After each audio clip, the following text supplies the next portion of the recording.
4 o'g'lim bor edi deydi. Qiz bolani deydi, shunaqa ham yaxshi ko'raman deydi.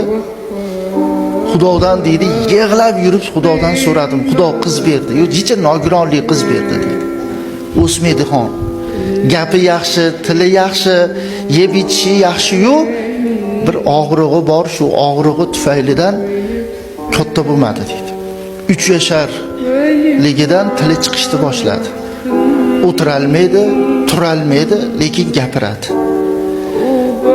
Shu darajadaki mehrini men shunday qiz bolani mehrini dedi domla, shu narsada bildimki dedi, tishi chiqib qichish yasa akasi qo'lini nima qilsa tishlaydi, ayasi qo'lini nima qilsa tishlaydi.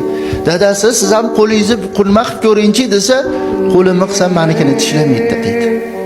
Keyin e'tibor qilman dedi, yig'lab turgan bo'lsa ham men kirib borsam yig'idan to'xtaydi dedi. Tili chiqqanda bildimki, ayasiga aytar ekan, aya dadamga aytib qo'ymayman, meni kasalimdir. Kasalligimni dadam bilmasin-dir. Nimaga desa, o'ksinib qoladilar, xafa bo'lib qoladilar. Nima deb xafa bo'ladilar desa, meni qizim kasal ekan deb xafa bo'lib qoladilar-da.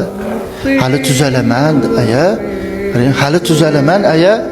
Ro'molchalarini yuvib beraman, paypoqlarini yuvib beraman.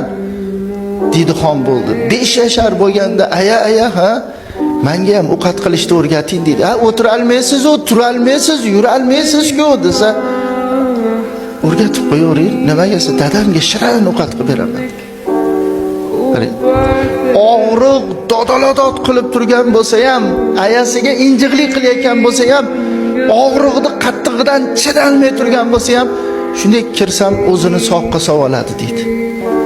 6 yasharida 3 yasharga o'xshab turardi deydi. Qarang, 6 yasharida 3 yasharga o'xshab turardi. Kirsam gaplashib to'ymasdim shu qizim bilan deydi. Qarang, to'ymasdim. Og'riq kuchayib ketdi-yu, doktorga olib borsak, reanimatsiyaga olib kirib ketishdi dedi. Abetlarda kiring deyishdi. Kirsam, doktorlar hayron qolyaptiki, baqir-chaqir og'riqqa chidalmay turuvdi. Qarang, og'riqqa chidalmay turuvdi. Siz kirishingiz bilan qarang, tuzalib olganga o'xshaysiz. Sizda nima bor desa, dadalik hurmati bor. Meni shunaqa hurmat qiladi bu qizim. Qiynalayotganini derazadan ko'rdim, chekkasidan qarab ko'rdim. Doktorga og'riq qoldiradigan ukol qilib qo'yaveringlar. Qarang, og'riq qoldiradigan ukol qilinglar. Qiynalayotganini ko'ryapsizlar. Og'rimasdan jon taslim qilsin. Men chidalmayapman desam, ukol qilamiz deyshsa, nima qilyapsizlar debdi.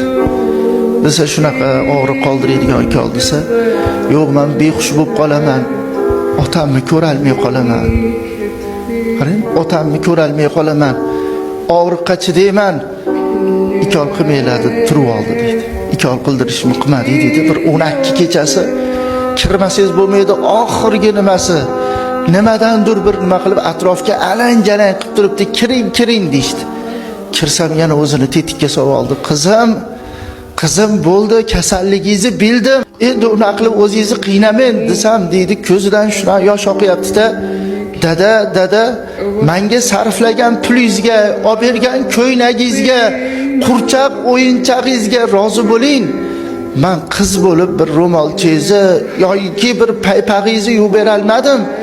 Hech bo'lmasa bitta qiz bo'lib, bitta shirin ovqat qilib bera olmadim. Mendan rozi bo'ling-a?